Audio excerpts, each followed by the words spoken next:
ఒకరోజు పార్వతమ్మ అనే పేదరాలు తన కుమారుడు సింగన్నకి ఏదైనా పనిప్పించాల్సిందిగా జమీందారు గారి దగ్గరకు వెళ్లి అడిగింది. పని ఇవ్వడానికి ఒప్పుకున్న జమీందారు వాడితో, "నువ్వు ప్రస్తుతం మా గేదెలను కాస్తూ ఉండు.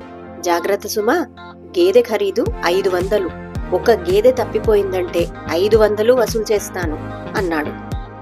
అలా కొంతకాలం సింగన్న జమీందారు గారి గేదెలను మేపుతూ వచ్చాడు. కానీ వాడికి ఆ పని ఏమాత్రమూ నచ్చడం లేదు. వాడికి కొంత చదువు, లెక్కలు కూడా వచ్చు. వాడి తెలివి ఎలాగైనా జమీందారు గారికి తెలిసేలా చేయాలని వాడు ఒక ఆలోచన చేశాడు. ఒకరోజు సింగన్న జమీందారు గారి గేదెలను కాసే పనిని మరొక కుర్రవాడికి అప్పచెప్పి, ఆ పని చూసినందుకు వాడికి కొంచెం పప్పు బెల్లము పెట్టి ఒక గేదెను మాత్రం తోలుకొని పక్క గ్రామానికి వెళ్ళాడు. అక్కడ ఊళ్ళో అందరికీ ₹1 ఈ గేదెను కొనదలిచిన వారు సాయంత్రం వరకు మైదానానికి రావచ్చు అని అందరికీ తెలిసేలా ప్రచారం చేశాడు. ₹1తోనే గేదెను కొందామన్న ఆశతో మైదానానికి దాదాపు 2000 మంది చేరారు. సింగన్న వాళ్లతో, "మీరంతా గేదెను కొందామని వచ్చారు.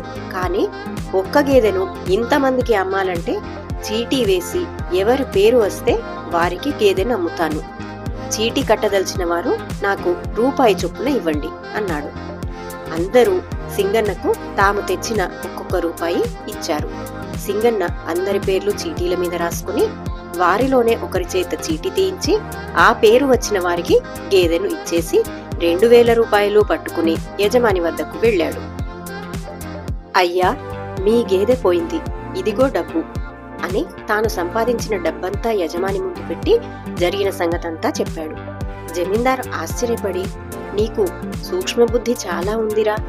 నువ్వు ఇక గేదెలను కాయాల్సిన అవసరం లేదు" అని సింగన్నకు కొంత డబ్బు బహుమానంగా ఇచ్చి వాణ్ణి తన లెక్కలు చూడడానికి పెట్టుకున్నాడు. పార్వతమ్మ తన కొడుకు తెలివితేటలు ఈ విధంగా జమీందారుకు తెలిసినందుకు ఎంతో ఆనందపడి కొడుకు వృద్ధిలోనికి వచ్చినందుకు ఎంతో సంతోషించింది.